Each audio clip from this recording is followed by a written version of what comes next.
Well, it's flashing blue, but for some reason the fan's not turning on. And as you can see, it just shut off.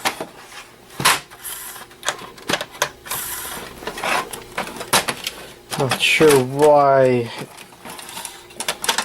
the fan is causing a problem, but yeah, I don't think that was successful. It definitely stayed on longer than before,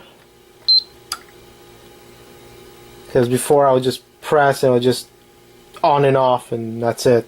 Now it's actually pulsing blue a little bit for a few more seconds, so there might be something to the reflow. I guess maybe this system is in worse shape. Maybe by trying this on your PS4, obviously at your own risk, you might burn or fry something by heating the motherboard, and then you really can't do anything about it. But yeah, it's definitely a lot better. It's working a lot better now than what it was before. Before it wouldn't even stay on this long. It would just shut off. But it could be because the fan's not going on. I'm not sure. Another problem is that might have damaged whatever makes the fan work with the heating. So that's why I said at your own risk. So that's what it is.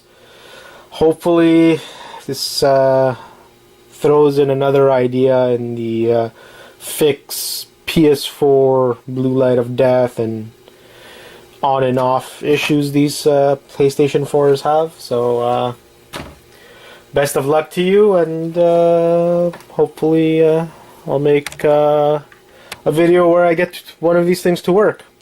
So I have a PS4 motherboard. Just turns on and off. You press the power button, beeps, shuts off. That's pretty much what it does. Hear the fan for like a second, and that's it. I haven't really ever tried this.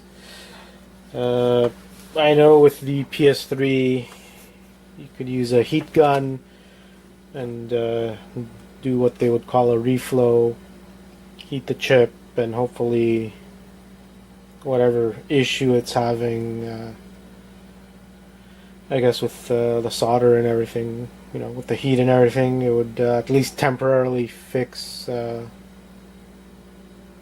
issues with the PS4.